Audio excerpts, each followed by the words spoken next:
1 terawatt is 1 trillion watts. The entire United States, the most power-hungry country on the planet, uses roughly 3.9 terawatts of total energy per year, averaged per second, so we are pointing, basically the combined energy output of a quarter of America, at the Earth.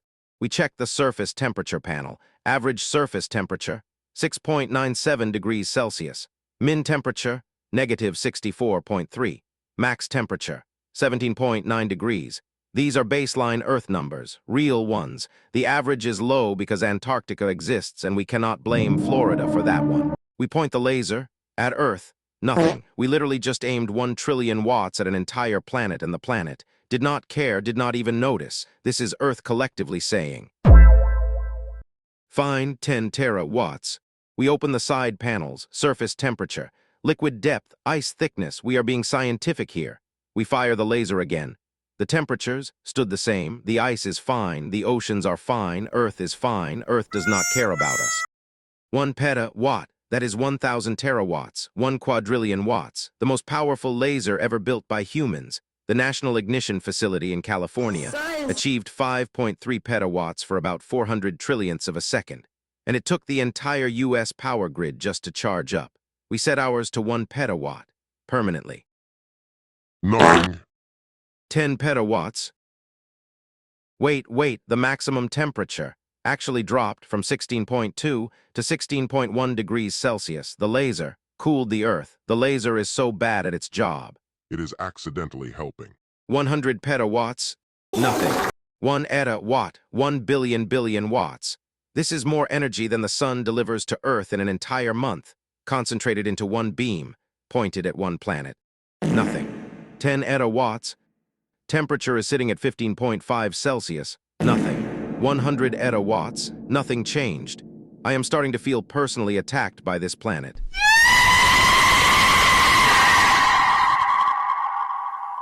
1 Zetta Watt, that is, 1 sextillion watts more energy than the sun outputs, in several seconds. We are officially in breaking physics for fun territory. We fire the laser. And there it is, the max temperature graph spikes. Earth noticed after 1 terawatt, 10 petawatts, etawatts. 1 Zetta Watt is the minimum insult Earth will acknowledge. But then Earth recovers, because Earth is built different. 10 Zetta Watts, and now we are talking. The temperature rapidly spikes, climbing, all the way to 250 degrees Celsius. That is 120 degrees hotter than water boiling at sea level, the kind of temperature that would cook a pizza in about 4 seconds. 100 Zetta Watts, Earth starts to turn red. The water surrounding the laser point begins to boil. The overall surface temperature is climbing. We are making progress, slowly, like melting a glacier with a birthday candle.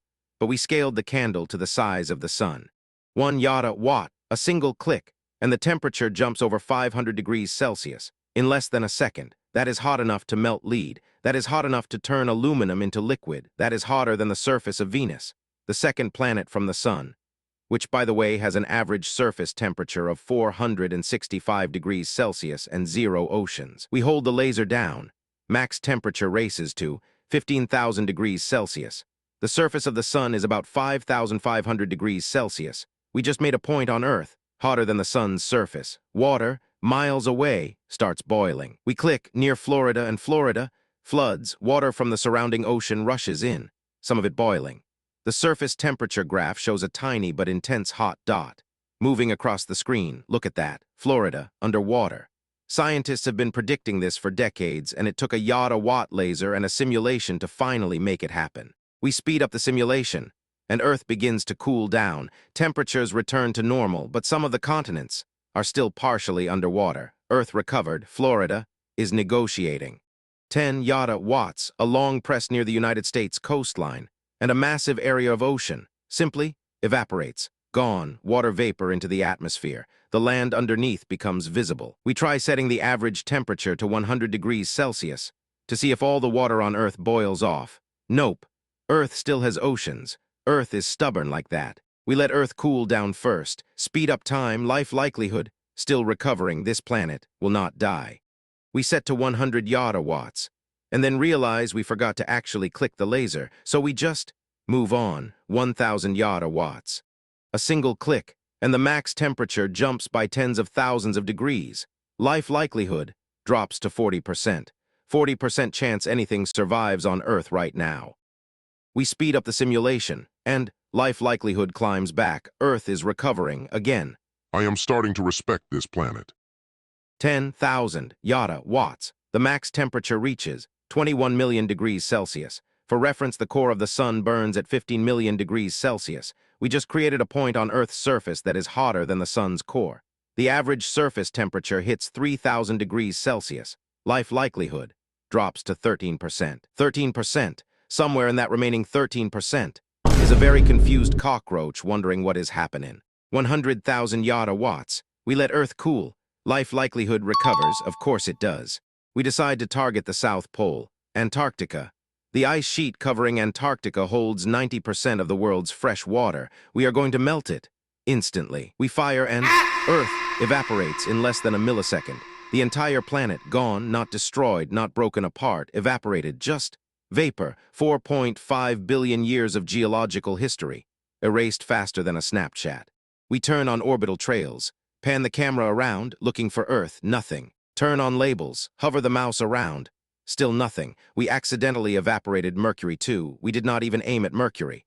Mercury and other nearby planets just got caught in the neighborhood. We zoom out, further and further. The power setting is still showing. 100,000 Yotta Watts. Earth is not in the solar system anymore. Jupiter is fine. Saturn still has its rings, but Earth, the only known planet in the universe to harbor life, the planet that survived 5 mass extinctions, the planet that shrugged off a 1 terawatt laser like it was a flashlight, is gone. And that is how you destroy the Earth. Not with an asteroid, not with a supernova, not with climate change. Apparently, with a laser set to 100,000 Yotta Watts in Universe Sandbox. If you enjoyed watching me commit the largest act of property damage in human history, leave a like. And if you want to see what happens when we do this to the Sun, or Jupiter, or the entire solar system at once, subscribe, because next time we go bigger. See you in space.